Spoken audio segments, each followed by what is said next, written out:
Bujari Gamarua. Good day. Can you say Bujari Gamarua? Bujari Gamarua. Welcome everyone. My name is Naomi. Hi, I'm Ed. And we both work for Museums of History New South Wales, who care for historic places and museums around New South Wales. Now, we would love to find out who we have with us today, and I can see some of you have changed your Zoom name to your school name, so if you haven't, maybe just take a moment now to try and do that so we can see all the schools that we've got. I think we've got almost 200 schools coming in yet. They've just come in now. Today we're coming to you from Gadigal country near Sydney Cove, otherwise known as Warrane, and we'd like to pay our respects to Gadi people, elders past and present, and to the strength and resilience of First Nations people and cultures. Now, do you know what Aboriginal country your school is on? Let's see in the chat. Tell us what Aboriginal country are your schools on? Oh, I can see Thirroul Public School, yeah, and we're going to talk about where you're from. On Darug land, Darawal. Coomaditchie, that's near where I am. Wonderful. So we've got people on all around New South Wales here today. Now, with so many of us here, we can't all share our cameras, but there's lots of ways that you can interact with Ed and I today. We're going to put up polls where you can vote. You can put messages to us in the chat that we can see. Oh, thank you for all these hearts. And you can put questions in the Q&A that our moderators can answer and publish those answers. And of course, you're already using the emojis to share your emotions with us, and we might ask you to do that throughout today as well. And we're so glad that you've joined us this week, this special week in Reconciliation Week. We have about 8,000 or 9,000 of you who have come from all these schools, and lots of you, more than half of you, are from rural and remote areas. So I want to say a special hello to you, and even a really big special hello to the people from the Wollongong area who are where our special artists today are from. So Thirroul Public School, Mount Ausley, Fig Trees coming, St Columbkills, St Pius X. Welcome to all those schools from that area. Welcome also to our people from interstate, from WA and South Australia and Victoria, who've come from the furthest away, and welcome to about 10% of you who are learning from home, who are homeschoolers. Welcome to all of you. Now, in this session, we're going to learn about culture and place through art by exploring some artworks that are on display at the Museum of Sydney. And that's going to help us consider how people view their home or country, how they communicate that feeling through art, and how art and making art can help us to understand culture and each other better. So let's begin. We're going to also visit the State Archives of New South Wales, where we're going to take a moment to view an object, which is really exciting, and it's going to help us think about different perspectives. So there's a lot to get through. Yeah, and I just want to ask them one more question. Put us a thumbs up if you're learning about Reconciliation Week at school. Are any of you learning about reconciliation? Oh, yes. Terrific. It seems like lots of you. thumbs up coming up. So, of course, National Reconciliation Week is a time when all Australians can learn about our shared histories and cultures, and we could even explore how we could contribute. Oh, so many of you. Oh, lots of you are learning about it. That's so wonderful. It's a great time to think about how we could contribute to achieving reconciliation in Australia, and the theme this year is now more than ever. All right, on that note, let's get started. So we're going to start by taking a closer look at the Museum of Sydney, and you'll see that up on your screen now. So that's what it looks like today. And has anybody been there before? Can you give us a thumbs up if you've been to the Museum of Sydney? Seeing some thumbs up in the flood of emojis coming through. That's terrific to know that some of you have been there. Now, the Museum of Sydney is a significant place, and it sits on Gadigal land. But it's a contested place too because of what happened there. And in 1788, Governor Arthur Phillip built First Government House on that same site. And that's where he lived, and that's where he ran the colony. And the next 8 governors lived there as well, and that was up until about 1845. And we know that Aboriginal people have been living on the continent of Australia for over 60,000 years, and that represents the oldest continuing culture in the world. Now, there's another image coming up on your screen now, and you should be able to see a portrait of a young Gadi boy called Nanbury. And he experienced the arrival of the first fleet, so in 1788, which is that moment we're talking about. And for Gadi people, the waters around Warrain were essential to their way of life. And since that time, Ngambri and his people have witnessed and endured many changes to that place and the landscape around it. However, their connection to that land remains. Okay, so we're now going to look at our first art of place. Now this one is by William Bradley and it's of Warran or Sydney Cove from a European perspective. And he painted this 3 years after the arrival of the first fleet, so about 1791. Now the building you can see is where the museum is, the Museum of Sydney, its first government house. And here you can see in 1791 a lot of changes had been made to Gadi land. Look closely, have a look at this pole. I want you to look at this artwork and tell us what changes can you see around Sydney Harbour that have been made to this place. Can you see trees being cut down? If so, tick that. Can you see crops that have been planted? Can you see fences being placed on the land? Can you see buildings being constructed? So I can see a lot of you are voting, that's very good. Yeah, a lot of participation, everything's been chosen. Yeah. Everything's been chosen, that's terrific, well done. Excellent, we might close that poll and you can see what you voted. A lot of you can see, yes, that 85% of you or so have voted and you can see all of those changes being made to Gadi land. So let's stop sharing that and it's good to consider this site where these decisions were being made had widespread impact around the colony and these changes had an ongoing impact to the environment and of course to the local people. That's right. So now that you know just a little bit about the history of First Government House, let's start thinking about the relationship between place and creative arts and how your personal feelings will shape art that you make or shape the way you appreciate art that has been made that you're looking at. Now, you are all artists, and when you decide to make an artwork, you'll have to choose a subject matter. So that's what your artwork is about.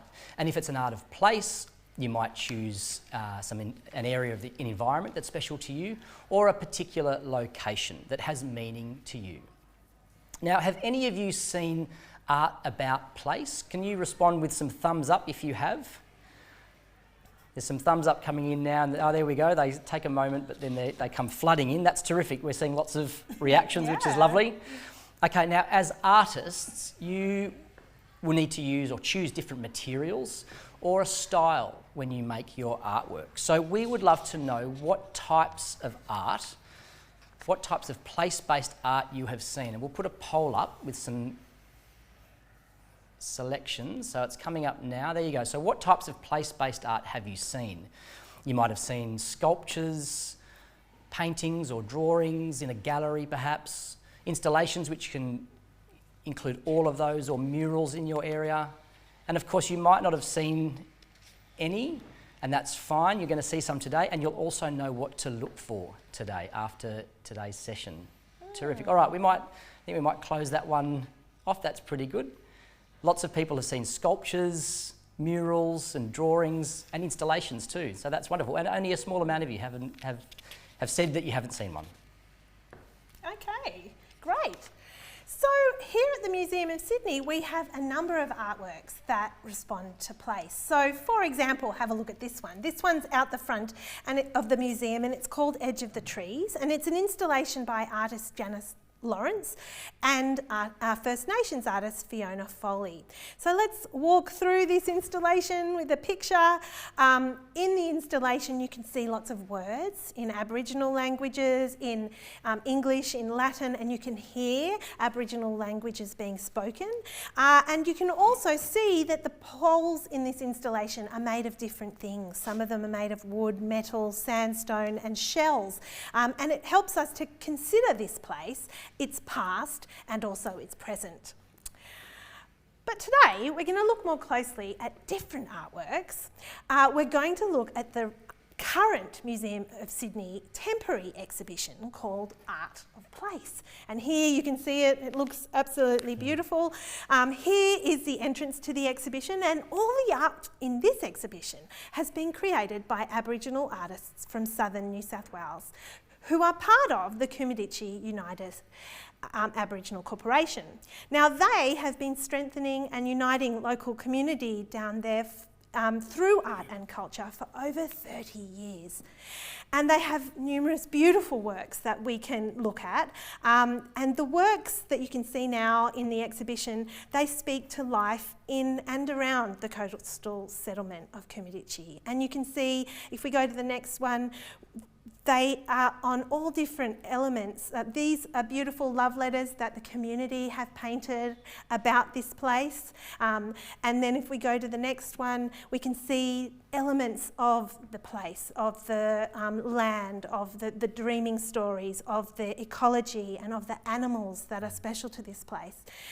And then if we look to the next one, there's also art from the Coomaditchie artists all over the Illawarra region. So thumbs up if you're from this area and you've actually seen some of these artworks. These are some more artworks around the community. And if we look at this next one, there's also art on buildings that has been done by the Coomaditchie artists. So they're absolutely beautiful. Lots of thumbs up. That's so exciting, and lots of hearts to the Coomaditchie artists. Thank you, guys. That's so lovely. That's really special. So we're pretty lucky because we actually got to speak, and you're going to hear from Lorraine and Narelle, two of the artists from the Coomaditchie Corporation. And so they're going to tell you about why they love making art of place so that we can learn a little bit more about it. So let's have a listen to them now. We'd just like to welcome you here. My name's Lorraine Brown. They used to call me Auntie Lorraine. And this is my sister, Narelle Thomas. Narelle Thomas. We're the Coomaditchie Artists Cooperative, which we started in 1992. And we'd like to welcome you here to our studio. And we'd just like to welcome you into our world of culture and colour. So thank you for coming, guys. Yeah.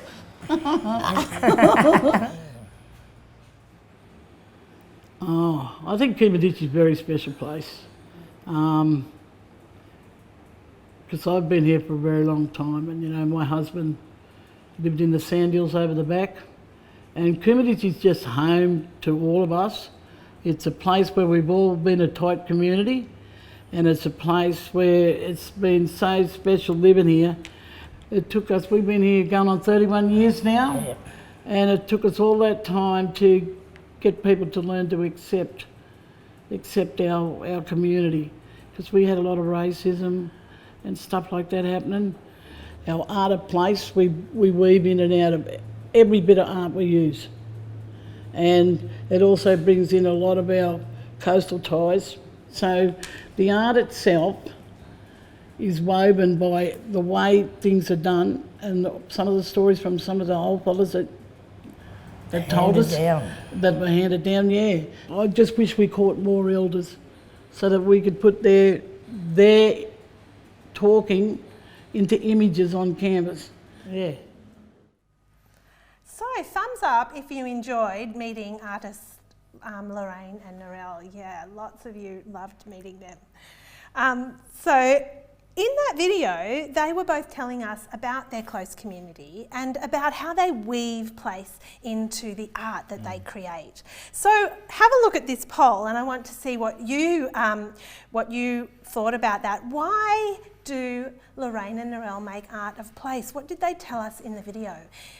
You can vote for more than one of these, and you can also type into the chat to tell us what you think. Do they do it to show personal connections to the coast? Are they doing art to record stories from their elders, which is another option? Are they making their art to share and build community connections? Or do you want to share something that you heard them say in the video, in the chat? Oh, wow. I'm seeing a message in the chat that Miss Lyons says that the school that she's from, that's here today, they have some Coomaditchie art on it. Oh, wow. You have it in the school. That's so wonderful to share. And I'm seeing other messages. to show how they live, I'm seeing in the chat. Yeah, great answers. To stop racism, to share culture and stop racism. Some great comments. To express emotions. Beautiful, yeah. Connecting people to country. These are beautiful ideas. Yeah, they're wonderful ideas, aren't they? Let's close that poll. To represent the Aboriginal cultures. St Pius X is saying to share the dreaming stories, and you have them in your school. How wonderful. That's so great. That's so nice to hear. Okay, now are we going to go, we're going to now take a look at another video, and we're going to look at one of the artworks in the exhibition a little bit more closely, and it's called Between the Mountains and the Sea. So let's go back to Narelle and Lorraine, and they're going to discuss how that artwork has expressed place. So let's go to them. We wanted to do it because it was important, because it was a main story for here. Yeah. We were told by another person, they said now, when the non-Aboriginal people do the escarpment and the mountains to the sea, they got the big cabbage palms and they got a bit of this and a bit of that. But when we do it, we've got all that difference. We got the rivers coming down, we got the water holes, we got the animals, you know, and then till you come down there, the water runs to here and then it goes to the sea, and then we got the mermaids in there with the totems, which are the humpback whale and the stingrays, and the Five Islands mermaids are in there. So it's telling a thing of the whole story of like that area from the escarpments to the sea. So we wanted to try to include everything.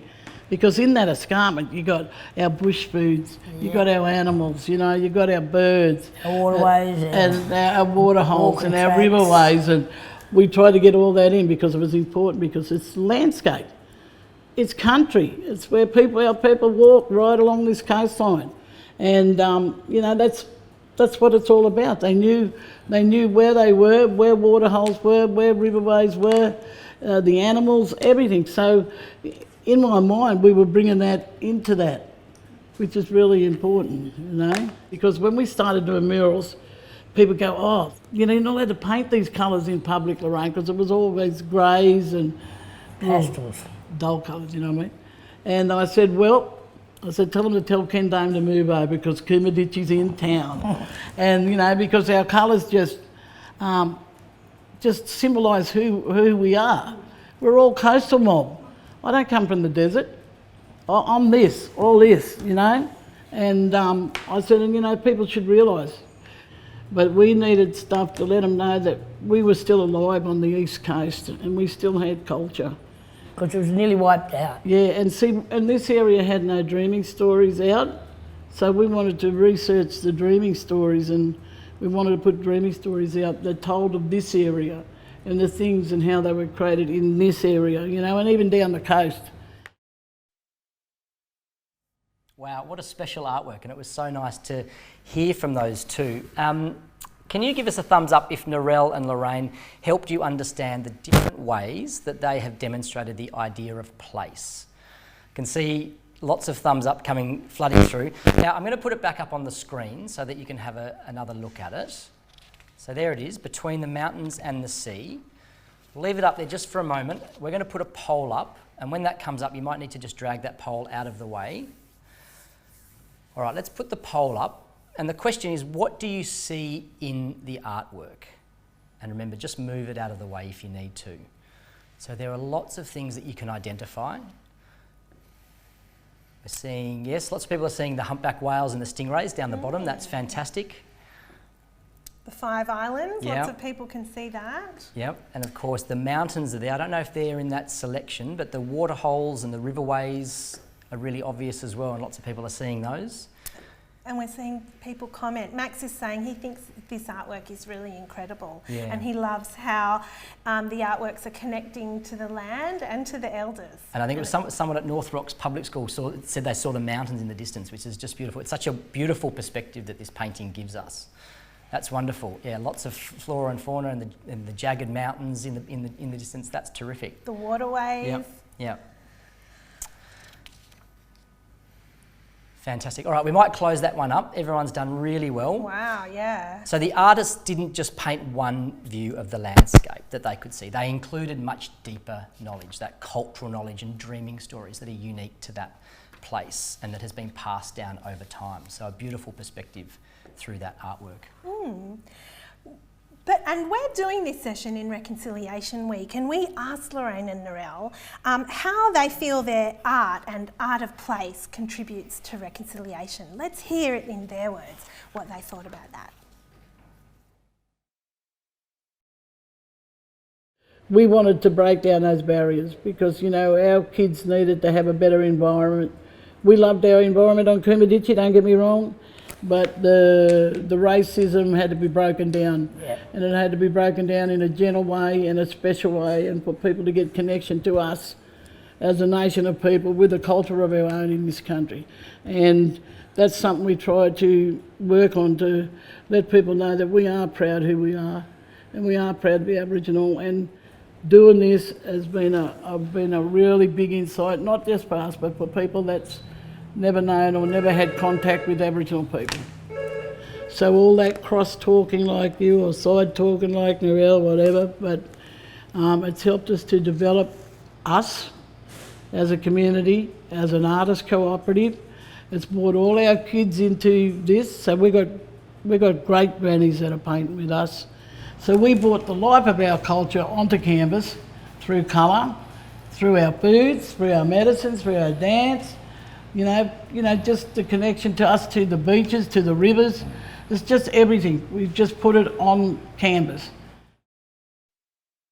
Okay, welcome back everyone. So we just heard Lorraine and Narelle talking about reconciliation, and I want to ask you now, how do you think their art contributes to reconciliation?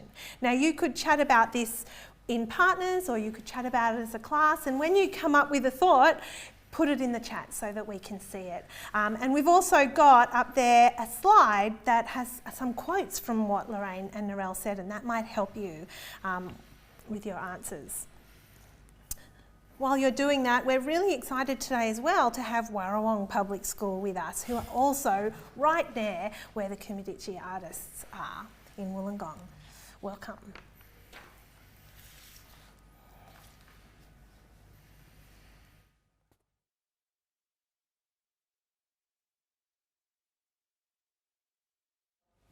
Wow, so there's so many wonderful comments coming from the chat. St Pius, who come from Wollongong area, have said that the art to them, it helps learn about culture that we might not know much about. Yeah, that's absolutely true, and Lorraine and Narelle did say things like that as well. Jaina says it helps to understand Aboriginal culture better. North Rocks Public School are saying that it connects us, the art of place connects us to Aboriginal land through educating us about our links to their culture. Rusty is saying that it contributes because it helps us teach about love and the land. And we've got Wollongong, SCC Wollongong have said that the images from the Coomaditchie art give both Indigenous and non-Indigenous people something to feel proud about and remember the importance of the environment and creation. Oh, that's a wonderful wonderful. Quote. Yeah, that's a wonderful response to maybe finish on with this section. Well done, everyone. Well done. Okay, so you have been learning about place-based art, and we've seen so many wonderful examples today of art from the Coomaditchie community and Narelle and Lorraine, and how they have responded to place in a way that's meaningful and significant to them. And of course, the meaning and significance of a place will be different to different people. So First Government House, for example, which we mentioned earlier, can be understood in different ways. It can be understood through art, it can be understood through the archaeology, through story and through objects. Now, I'm really excited because we are about to go out to State Archives at Kingswood, and we're going to meet Peter and Sarah out there. They're going to get out one object of the 14 million records that are kept out there, and those records relate to the history of New South Wales, its people and its environment. The object that they're going to get out for us relates to First Government House, and we're going to investigate how it was made, what the object actually tells us and what we can learn if we look at it from different perspectives. So let's head out there now.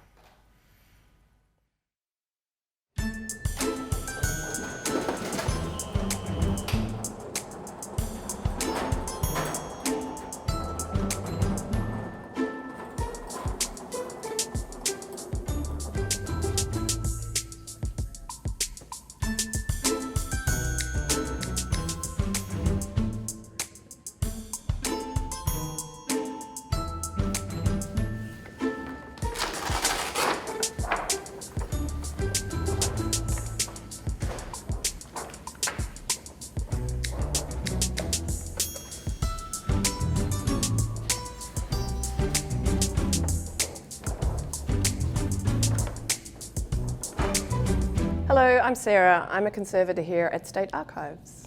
And I'm Peter. I'm a Gomeroi Murray from northwest New South Wales, and I work at the museum in the First Nations space. So today we're going to be looking at the significance of this really interesting object before us. And I think for these important objects, what they mean to understanding a place and the different meanings to different people and how it impacts them. And we'll be really delving into that. So, Sarah, what are we looking at here? So this is a large document that was created almost 200 years ago in 1825 for Governor Darling, the 7th Governor of New South Wales. This is his commission, and it outlines his instructions for what he was to do when he arrived and gives him his power and authority to be in charge of the colony of New South Wales.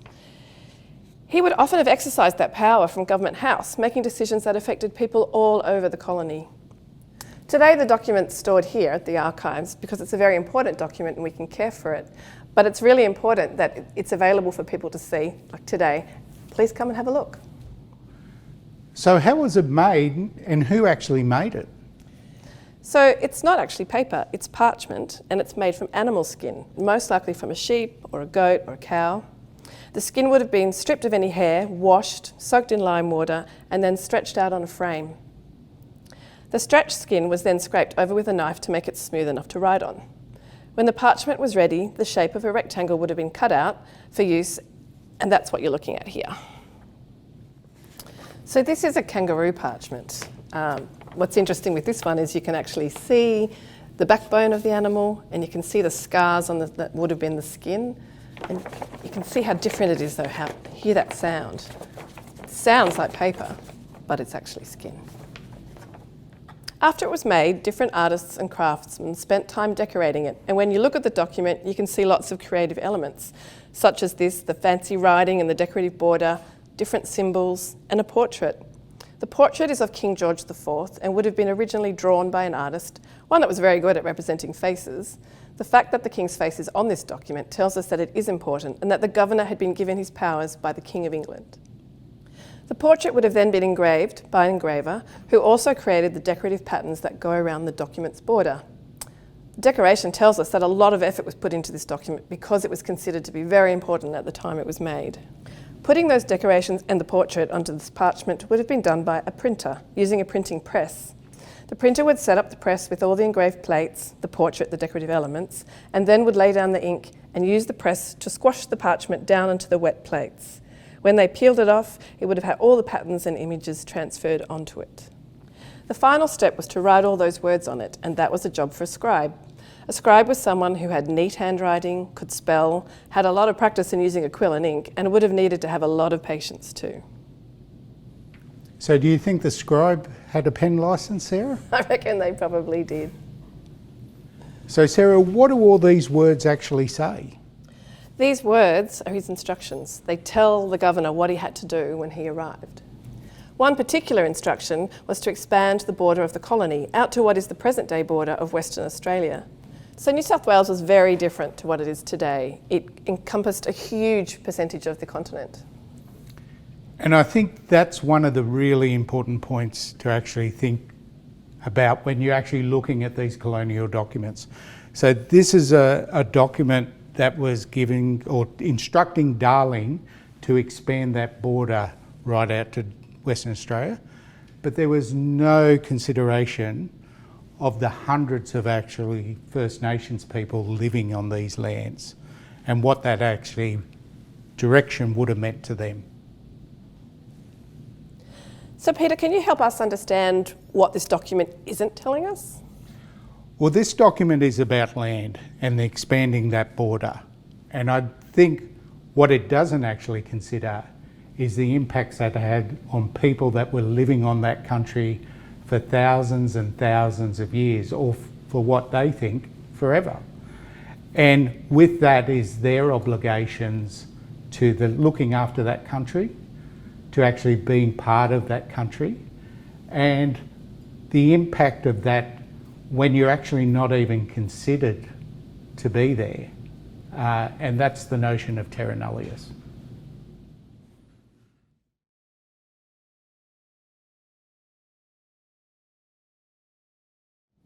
So Peter, how does looking at an archival document such as this from different perspectives actually contribute to reconciliation? Well, this document is a really important historical document. And I think to understand the past, you need to be able to ask really fundamental questions about what does it mean to other people? What was the original intent? And really educate yourself about different perspectives of these documents. And I think the outcome of that is it actually makes you a better person in terms of what you actually open yourself up to, understanding and feeling and knowing what other things mean to other people. And that's true reconciliation, I think. Wow, that was pretty special. I hope you all enjoyed it. I'm so glad we were able to get 9,000 kids out to the archives at one go. Yeah, and I'd have to agree with Noah, who says history is amazing. I'm in awe. Yeah. And I really thought what Peter said towards the end there about how looking at things from different perspectives is so important, whether it's a document or a place, that it will mean different things to different people, and that he described that as that's true reconciliation. And I think that's such a lovely message for today. Absolutely, yeah, and I found it really interesting how that object was made, how from a piece of stretched skin and all the work that went into creating that document, and the skilled artists and the techniques that they used. Absolutely. Now we've got a poll. We might just put that up onto the screen for you now. You should see that coming through. The question will be, why is it important that objects like the one we just had, I think there it is, why is it important that objects like the one you just saw are kept safe at the State Archives? You can choose more than one answer. Terrific. I see lots of people jumping on straight away. Sarah mentioned right at the start that you can go and see them. So just remember that you can always go out there and see those kinds of things, that they can help you investigate the past and help you think about the present. All right, we might wrap that up. That's a pretty good response. Yeah. Excellent. So what we've now seen and heard from the Coomaditchie artists about their connection to country and how they show that through art and other artists, and we've seen what place means to them. And before we leave that, I just want to share with you, Lake Heights Public Schools said, we are so proud to be here today. We are right near where the Coomaditchie is located, and their work is really significant to us. And so shout out to them, and also Ballarang Public School that we can see is here today. But now it's time for you to create your art of place. And I want you to think about what a place that means something to you, why that's special when you're creating your artwork. And so the question you're answering with your artwork is, what does your place mean to you? What does your place mean to you? Now, we have sent your teachers a postcard like this one.